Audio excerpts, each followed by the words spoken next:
I told you not to come here. How dare you show your face in this holy church? The bride, Nia, stood trembling in her white gown, eyes burning with rage.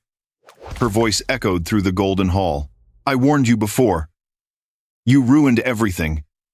Get out now. Her words cut through the air like knives. The crowd fell silent. Filthy old woman, she hissed. You spoiled my big day. Leave before I call security. Then came the sound that broke the room, the sharp crack of glass. Crystal goblets crashed onto the marble floor, scattering like shattered dreams. The choir stopped singing. The guests froze. Every face carried shock. Before them, an elderly woman bent down, her frail hands shaking as she picked up the broken glass. Tears glistened in her eyes, but she said nothing. The sting on her cheek wasn't what hurt most. The pain was deeper because the young bride who slapped her didn't know she had just struck her own mother-in-law.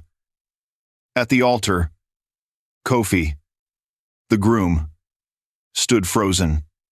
His world stopped turning. That old woman was his mother, the one who had raised him alone, when life gave her nothing, the one who wiped his tears and carried him from muddy roads to the steps of success. He had built an empire. Yes, a billionaire loved by the city. But at that moment, standing in his shining suit, he looked smaller than a child. His mother, his heart, had just been humiliated before hundreds of people, and he could do nothing. My friend, tell me, what is wealth worth if you lose your humanity? To audience, tell me, where are you watching from? Lagos, Accra, Nairobi, Johannesburg, London, Toronto? Comment your city below so we can see how far love and respect for parents can travel. Like this video if your heart still believes in kindness. And subscribe to Kairo Tales, where every story touches the soul. Now, let's go back. Long before the wedding, long before the gold and lights, there was a small red soil village on the edge of nowhere. Morning came with rooster cries. Nights hummed with the music of crickets. There lived a humble woman, Mama Kweku, and her only son, Kofi, two souls holding each other against life's storms. Her husband had died before Kofi could say, Papa. On the day they buried him, she knelt beside the grave, tears soaking into the earth, as if her love could call him back. But the earth never returns what it takes. From that day, she became both mother and father. Each morning she woke before the sun yawned behind the palm trees. She walked barefoot to the market, buying vegetables with borrowed coins. By dusk, her body ached, but her hands still worked, mixing dough, sorting beans, grinding pepper, anything to make sure her son had something to eat. Kofi grew up breathing the scent of sweat and hearing his mother's tired sighs. Sometimes the rain fell for days, and she sold nothing. Dinner was rice with salt water. She watched her son chew slowly, pretending not to notice his hunger. Thanks for watching. Thanks for watching, and see you in the next time. That night, she pulled him close and whispered, Don't be sad, my son. I'll do everything to give you a good life. Those weren't promises. They were vows carved deep into her soul. There came a day she couldn't pay his school fees. She knelt at the gate, begging the teacher to let him finish the term. People watched, whispering cruel words. But she stood, fixed her torn headscarf, and said quietly, If my son can learn, then no shame matters. Kofi saw everything. He didn't cry. His heart turned fire. He swore to change their story. When he topped his class, he ran home barefoot, waving his paper high. Mama, I'm first again. She smiled through her tears. Well done, my son. One day, the world will know your name. But as his dreams grew, her strength faded. Hands once soft turned cracked and bruised. Feet that once ran now dragged in pain. One night, while she mended old clothes under the flicker of a kerosene lamp, Kofi said softly, "Mama, I can quit school. I'll help you." She placed a trembling hand on his head. "No, my child. Everything I've lost you must gain. If you stop, then all my pain means nothing." She smiled, bravely, hiding oceans of sorrow. In the village, everyone knew Mama Kweku was poor, but her dignity was gold. When Kofi was accepted into a university in the city, she held the letter like holy scripture. She borrowed money, begged neighbors, and even sold her wedding ring, the last memory of her husband, just to pay for her son's journey. As the bus left, she ran beside it, dust rising behind her feet. She waved until she couldn't see him anymore. Then she stood alone, hands on her chest, as if to keep her heart from breaking. She feared one thing, that the city might steal her son's love. But that day, Kofi made a promise to himself. "If I make it, Mama will live like a queen. Her hands will never bleed again." From that day forward, every tear she cried became the water that grew his future. The city was another world. Buildings touched the clouds. Neon lights replaced the stars. Dreams and danger danced together. Kofi entered that world with worn shoes and a heart full of purpose. His shirt was old, but washed and pressed with his mother's care. Some classmates laughed. "Village boy," they whispered. He ignored them. He wasn't there to impress. He was there to rise. He studied day and night. When his eyes burned, he remembered Mama walking through the rain, lips blue from cold, still smiling when she brought him warm porridge. That memory was his fire. He would not quit. He could not quit. One afternoon, his professor asked, "If you could build something to change lives, what would it be?" While others dreamed of fancy gadgets, Kofi thought of something closer to his heart. His mother had started forgetting things, getting lost in the market, missing her way home. He raised his hand. "I want to create an app that helps old people find their way home and ask for help when they feel lost." The class went silent. Then, the professor nodded. "Your idea might not change the whole world, but it could save someone's world." That moment changed everything. Kofi quit one of his part-time jobs and poured himself into his project. Nights blurred into mornings, screens glowing in the dark. Lines of code, errors, failures. But every time he fell, his mother's face lifted him again. And then, it happened. Kofi's app launched and the world went silent for a moment before exploding. Within weeks, millions downloaded it. News channels shouted his name. Investors lined up like pilgrims, chasing a miracle. The boy who once ate rice with salt had become the youngest tech billionaire in the country. At the national award ceremony, lights flashed like stars caught in metal. The applause roared as Kofi walked to the stage in his dark suit, eyes gleaming with humble pride. The host leaned close to the mic. "Tell us, Kofi, where did your inspiration come from?" Kofi smiled. His voice trembled as he said, "From my mother, the woman who always found a way to bring me home, even when life tried to make me lose my way." The hall shook with applause. Cameras clicked. But in that thunder of celebration, Kofi's eyes drifted to one quiet corner, an empty seat. Mama Kweku wasn't there. She was still in the village, selling vegetables to pay off the last of his school debts. That thought broke him more than any failure ever could. A few days later, a bus stopped at the edge of the same dusty road that once carried a boy away. This time, it brought a man home. When Kofi stepped down, wearing a modest suit and carrying the weight of his success with grace, Mama Kweku blinked through tears. She thought she was seeing a ghost. "Is that really my son?" she whispered, trembling. He ran to her and held her tight. Tears soaked her faded shawl. "Mama," he said, voice cracking. "From now on, I'll be your feet. No one will ever look down on you again." Her wrinkled hands cupped his face. "You've come far, my son. But don't let the city steal your heart." He smiled. Never, Mama. Everything I have, I built from your love. He brought her to the city, to a mansion so grand it could fit their whole village inside. People gasped to see a billionaire proudly walking beside an old woman with bent shoulders and a worn headscarf. But Kofi didn't care. Every wrinkle on her face was a chapter of his story.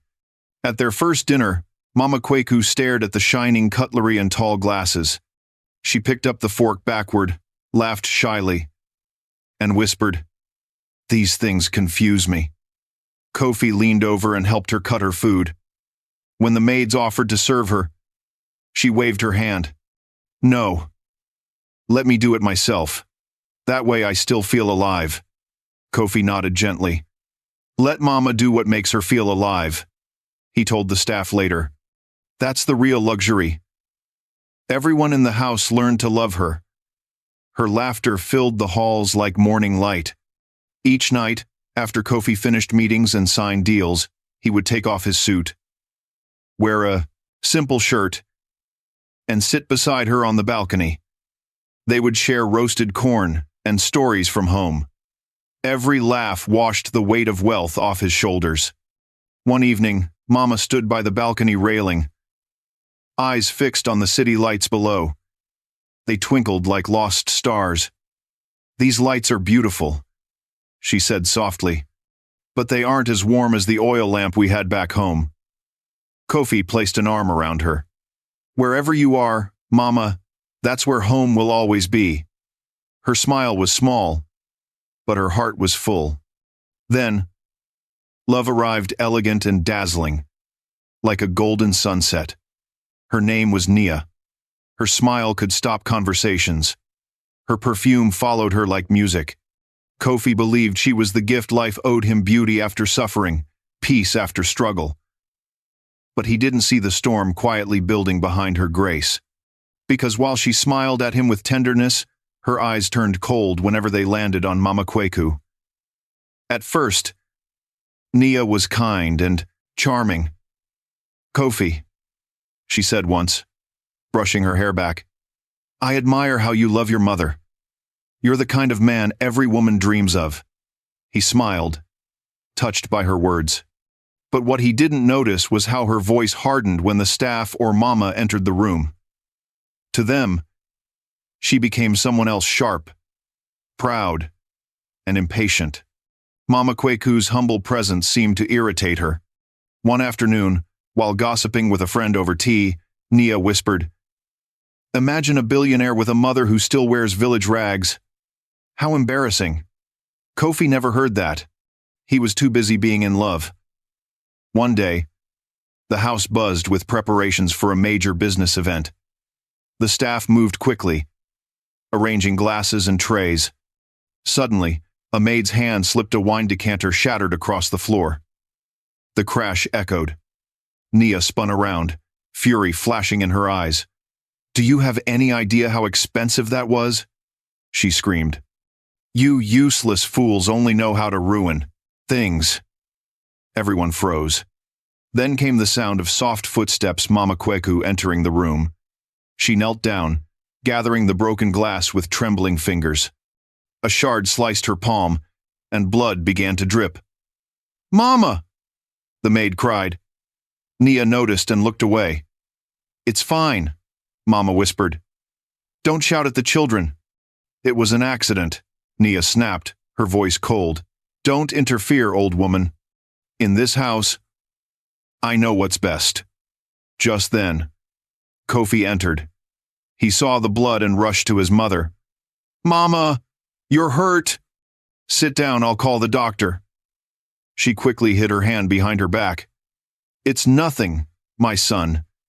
Just a scratch. Don't make a fuss." Her smile trembled. Nia froze, guilt flickering in her eyes for just a second.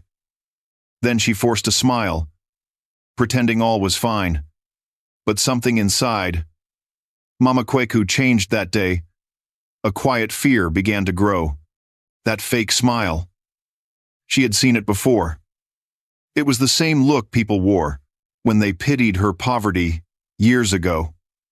In the days that followed, Mama stayed quiet, She didn't want to disturb her son's happiness. She kept her distance, choosing silence over conflict. Meanwhile, Kofi glowed with love, too blinded to see the shadows forming in his home. When he spoke about Nia, his eyes lit up. "Mama, she's the one. She makes me feel complete." Mama nodded softly. "As long as she respects you and your roots, may your union be blessed." But in her heart, unease whispered like a restless spirit. The wedding plans began a celebration meant to stop the nation. The nation. The wedding plans. A gown from Paris. Imported flowers.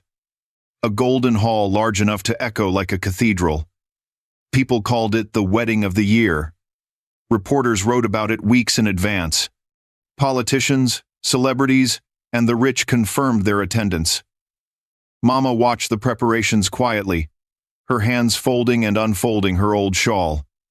She didn't understand this world of gold and glass. In her tiny room, she whispered a prayer. "May my son keep his grateful heart, even in this bright world that blinds so many." The day came. The hotel gleamed like a royal palace. Chandeliers glittered above guests, dressed in silk and jewels. A choir sang songs so perfect they seemed to smell of perfume and money. Nia entered like a goddess. Every head turned. Her gown shimmered with crystals, her smile calm and proud. Cameras followed every step. At the back, Mama Kweku sat quietly. She didn't wear a designer gown. She wore a simple traditional dress she had stitched herself. It was clean, neat, and full of memory. Her eyes sparkled with pride and something else. Something she couldn't name. Was it joy? Or a warning her heart could feel but her mind couldn't yet understand? Then Kofi entered. Handsome and confident. The hall erupted in applause. He walked toward his bride, unaware that the day meant to celebrate love would soon test everything he believed about it. "My friend. Sometimes success hides a lesson inside it, waiting for the right moment to be revealed. And when it comes, it doesn't whisper. It strikes." The slap that would echo through Kofi's bloodline was only moments away. But we'll get there soon.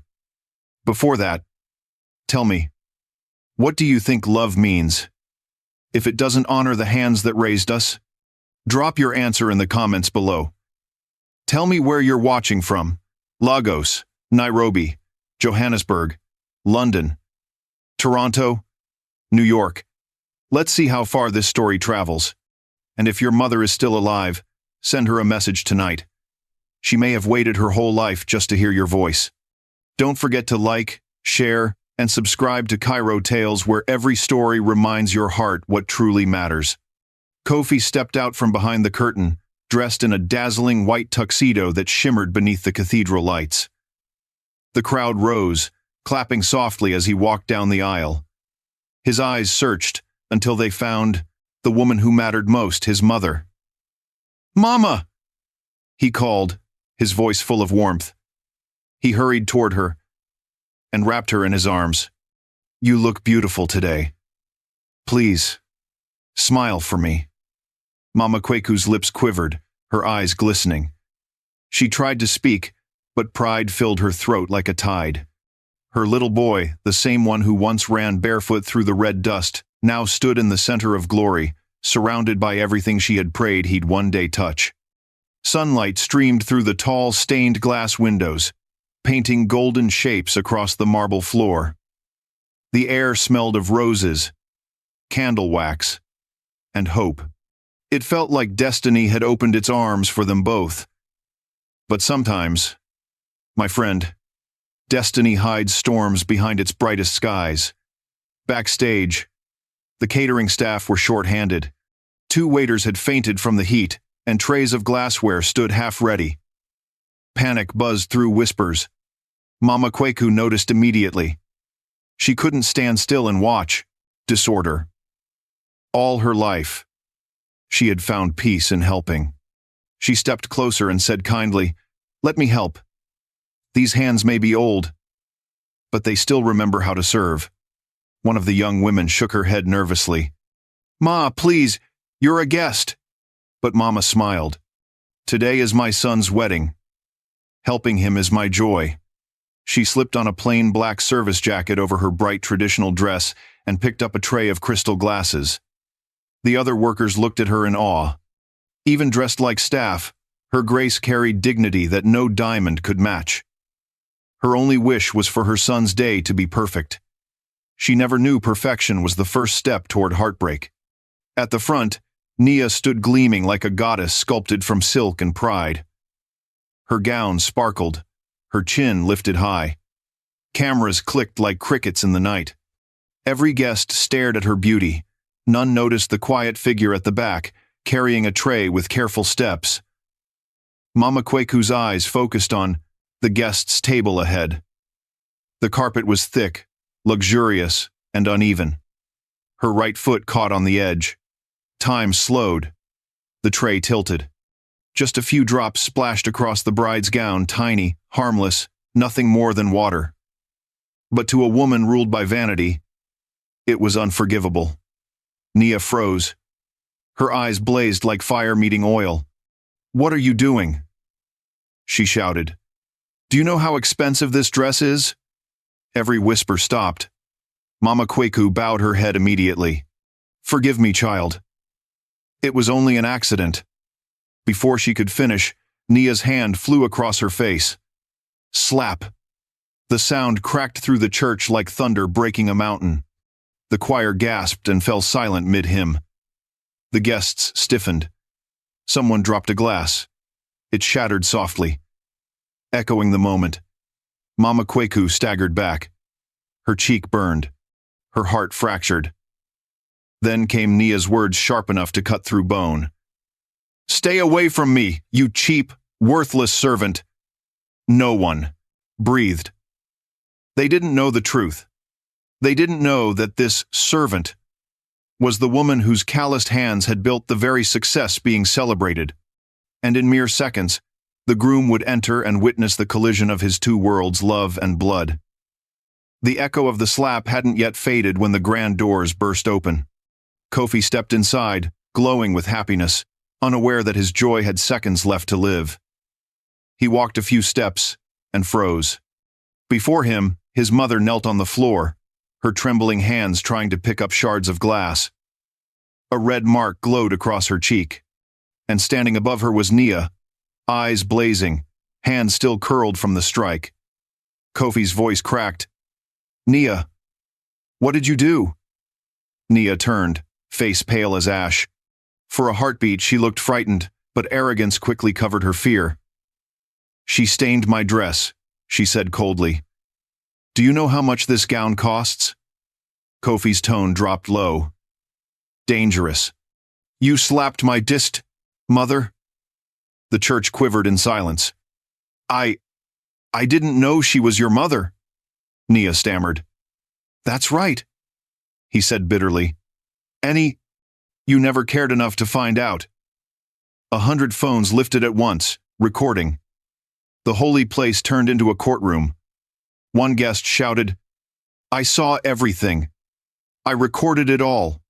Nia's breath caught. "No. Wait, delete it, please."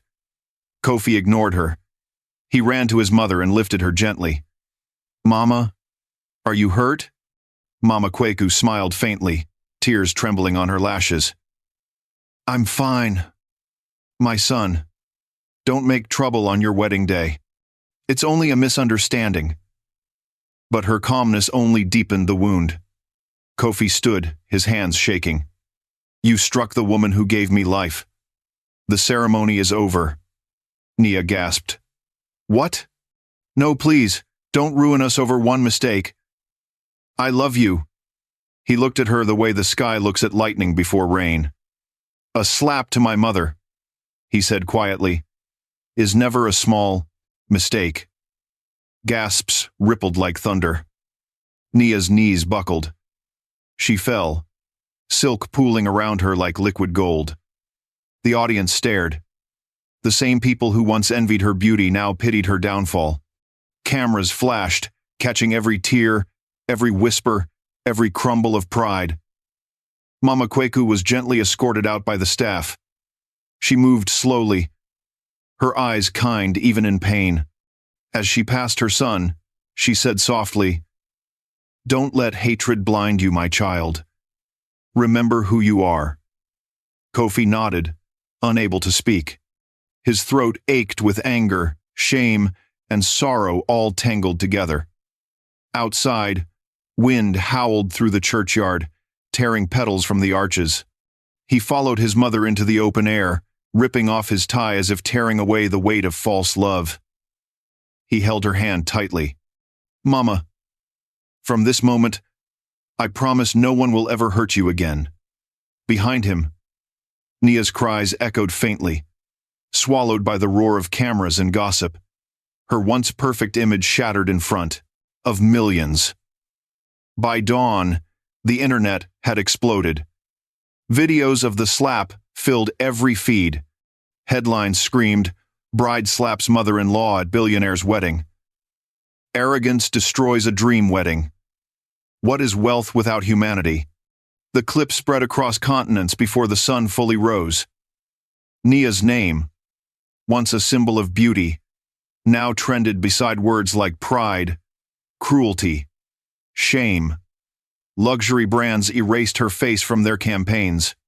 Endorsements vanished overnight. Invitations disappeared. The ladder she had climbed for years collapsed in a single moment. She hid inside her penthouse, scrolling through the storm of comments. How could she slap an old woman? She forgot her roots. She deserves everything that's coming. Nia sobbed into her silk pillow, but her tears couldn't wash away the stain of pride. Meanwhile, Mama Kweku's photo taken by a guest went viral too. Her wrinkled face, her red cheek, her gentle eyes forgiving even through pain captured millions of hearts. People called her the Mother of Grace. Messages flooded social media. "That mother reminds me of mine." "We must never forget the hands that raised us." Across the world, strangers lit candles, prayed, and called their parents. The world had found its lesson again, wrapped in the tears of an old woman. Kofi's phone buzzed endlessly, reporters, investors, journalists, even politicians wanting statements. He ignored them all. He sat with Mama on the balcony, where they once shared roasted corn and laughter. Now, only silence sat between them. The city lights flickered like dying stars. "Mama," he said softly. "Maybe I was too hard on her. Maybe I should have forgiven her." Mama Kweku turned her gentle eyes toward him. "My son, forgiveness isn't weakness. But it must come from truth. A wound must first be cleaned before it heals." He nodded slowly. "I just wish this day had ended differently." She smiled faintly. "Even pain has purpose, Kofi. Today, the world saw that respect is still alive. That is enough." He looked at her, realizing something deeper, that humility, not success, was his mother's true legacy. Days passed. Reporters still waited outside. Nia's fall remained front-page news. Her once perfect smile now haunted headlines as a warning. Beauty fades. Character does not. But inside the mansion, peace slowly returned. Mama Kweku cooked her son's favorite stew again. The smell of palm oil and pepper filled the air. For the first time in weeks, Kofi smiled. He had lost a wedding but regained something far greater. Clarity. And in that clarity, forgiveness began to take shape, like dawn forming after a long night. "My friend, what would you choose, status or soul? We chase gold, but forget the hands that fed us when we had none. Remember this: no crown shines brighter than humility. Tell me, do you believe respect still lives in our modern hearts? Drop your thoughts below. Tell me where you're watching from: Lagos, Accra, Nairobi, Johannesburg, London, New York, Toronto. And if your mother or father is still alive, send them a message tonight. They may have waited a lifetime just to hear, "I'm proud to be your child." Don't forget to like, share, And subscribe to Kairo Tales, where stories remind us that love and humility are the true marks of greatness. The world was still talking about that slap. A single act had traveled across borders faster than wind. Commentators debated. Psychologists analyzed. Every television channel replayed the moment a bride struck the woman who had raised a nation's new hero. But behind all the noise, two hearts tried to heal. A month later, a press conference was held in the city hall. Cameras flashed like lightning.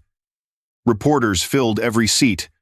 At the front stood Chinedu, no longer just a billionaire, but a man with eyes that carried storms. Beside him sat Mama Ngozi, wrapped in a plain blue shawl, her presence calm as morning rain. Chinedu spoke, voice steady but sharp. "I will never allow anyone to insult my mother again," he said. "Justice is not for the rich. It exists to protect the hearts that sacrifice silently." The room fell silent. Moments later, he announced that he had filed charges against Amara for elder abuse, public humiliation, and emotional harm. Weeks passed before the trial began. Outside the courthouse, protesters carried banners reading, "Respect our mothers" and "Humanity over vanity." Inside, tension hung thick as smoke. When Amara walked in, she wore a stylish cream suit and dark glasses, trying to hide behind her remaining dignity. But her once proud posture had vanished. She trembled as the cameras flashed. When the judge asked her to speak, her voice broke. "I didn't mean to," she said through tears. "I love him. I didn't know she was his mother." The judge looked at her, eyes firm. "Respecting elders is not a matter of knowing or not knowing," he said. "It is the foundation of being human." The courtroom erupted in applause, not out of hatred, but because, for once, justice sounded like common sense. The verdict came swift.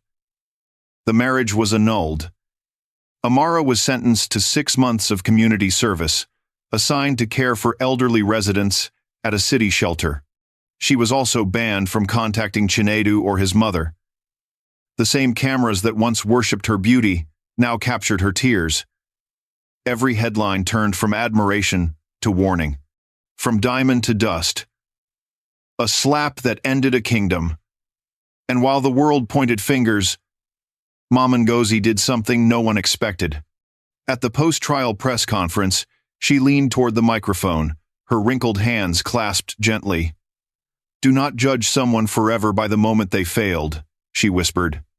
"Give them a chance to learn how to be human again." Reporters went silent. Some wiped their eyes. Because forgiveness, that pure, is rare in a world addicted to hate. But no matter how big her heart was, pain still lingered. That slap had not only bruised her cheek, it had reopened the wounds of every sacrifice she'd made. One night, Chinedu found her standing on the balcony, gazing at the stars. Her shoulders were slightly trembling. He touched her arm. "Mama, you don't have to be strong for the world," he said softly. "I'm strong not for them, my son. I'm strong so you know I can still stand beside you no matter how big the storm becomes." He took her hand and held it tight. For the first time in weeks, both smiled, even through tears. Days turned into peaceful routines. Chinedu rejected interviews, charity dinners, and TV invitations. He stayed home with his mother, cooking, walking, laughing like the old days. They took slow walks under the warm glow of streetlights. People passing by often whispered, "Look, the billionaire and his mother." But, to him, she wasn't a symbol. She was home. One evening, as they sat on a park bench, she asked gently, "Do you regret canceling the wedding that day?" He looked at her. His voice steady. "If I had to trade the entire world to protect you, Mama, I'd do it again." She laughed softly, a laugh that carried the sound of peace. For a moment, it felt like time bowed in respect. That slap, though painful, had reminded the world of one timeless truth. A mother, no matter how old or poor, deserves the highest seat in her child's heart. Weeks later, on a cool Sunday afternoon, Mama Ngozi volunteered at a senior care home. She said it helped her keep her heart busy, doing good. As she arranged flowers near the window, she noticed a familiar figure sitting at the far end of the hall. It was Amara. No diamonds, no makeup, just a plain blue uniform and tired eyes swollen from sleepless nights. For a long moment, neither spoke. When Amara saw her, she stood abruptly, hands twisting in guilt. I don't deserve to look you in the eyes," she stammered. "But I needed to say I'm sorry. Truly sorry." The silence that followed was heavy enough to break hearts. Then, slowly, Mama Ngozi began to walk toward her. Not like a victim meeting her offender, but like a mother approaching a lost child. She placed her hand gently on Amara's shoulder. "You did wrong," she said quietly, "but you still have the chance to do right." Amara's tears spilled freely. She dropped to her knees, clutching Mama's legs. "I don't ask for forgiveness," she sobbed. "Just, please, don't hate me." Mama Ngozi bent down, lifting Amara's chin, until their eyes met. "Hating someone only chains your heart to pain," she whispered. "I want my heart to be free. And the greatest freedom is forgiveness." Amara collapsed into her arms, crying like a child who had finally found home. And that day, even the workers around them stopped to watch. They witnessed something rare: kindness defeating cruelty. That evening, when Mama returned home, she found Chinedu waiting. He listened quietly as she told him everything. He was stunned. "Mama," he said, "how can you forgive someone who hurt you so deeply?" She poured him a cup of ginger tea, her eyes calm. "Because, my son, if I don't forgive her, your heart stays imprisoned too." He stared at her in silence. That was the moment he realized. Her strength didn't come from her hands. It came from her heart. They sat together for dinner. No candles, no guests, no diamonds, only peace. The simple clink of spoons against bowls filled the room like music. Outside, the night breeze carried the smell of rain. Inside, warmth glowed brighter than any chandelier could offer. Chinedu looked at her and said, "Thank you for teaching me what money can't buy." She smiled. "I didn't teach you, my son. You learned it from watching the way I lived." She gazed out the way. Where? Window, eyes reflecting moonlight against the tall city skyline. "To climb to the top of glory," she said softly, "you must bow to the ground that lifted you and honor the hands that raised you from the earth." Chinedu moved closer, wrapping his arms around her. "I love you, Mama," he whispered. "Always," she replied. Outside their window, life went on. People still chased fame, power, and glittering illusions. But those who had seen the story unfold remembered something deeper. That success means nothing if gratitude dies. That forgiveness is the strongest blow against cruelty. That the true meaning of greatness is gentleness. Months later, the story of the slap was turned into a public awareness campaign. Billboards across cities carried a single image: an old woman's hand being lifted by her son. Beneath it, the words read, "Honor those who raised you." Schools discussed it. Churches preached about it. Families reconciled because of it. One act of arrogance had awakened millions of hearts. The following year, Chinedu and Mama Ngozi opened a foundation together, the Hands That Raised Us initiative to support elderly women living alone. At its inauguration, he said, "This foundation is not built on money. It's built on my mother's tears and her strength. I want every mother to know your sacrifices were not in vain." The audience stood and applauded, not for his wealth, but for the son who had remembered where he came from. Time moved forward. Amara completed her service, spending months cleaning halls, feeding elders, and listening to their stories. By the end, her pride had dissolved into humility. One day, she visited the foundation quietly, not as a guest, but as a volunteer. Mama Nosy welcomed her with a gentle nod. No words were needed. Forgiveness had already done its work. Years later, people would still whisper about that wedding, about the slap heard across nations. But those who knew the whole story would smile and say, "It wasn't a tragedy. It was a lesson written by fate. A lesson that taught humanity again how to kneel before love." My friend, listen closely. We spend our lives chasing the next achievement, the next applause, the next flash of approval. But in the end, only one thing will matter: how we treated the hands that fed us. Money can build mansions, but it can't build respect. Fame can open doors, but it can't open hearts. Poverty isn't the true curse, arrogance is. So tonight, if your parents are still alive, send them one simple message. I love you, Mom. I love you, Dad. Those few words might heal decades of silence. And if they're no longer here, whisper it to the sky. They'll hear you. Somehow.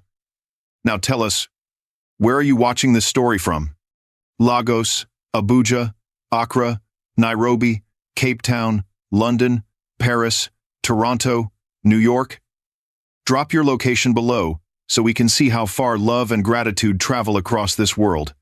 If this story touched your heart, don't forget to like this video, comment your thoughts, and subscribe to African Tales, where every story is a mirror reminding us of what truly matters. Share this with someone who still has a mother to call today. Because tomorrow, even the loudest love might be too late to hear. Thank you for staying till the end. We'll see you in the next story. One that might bring tears again, but the kind that make your heart softer and your spirit kinder.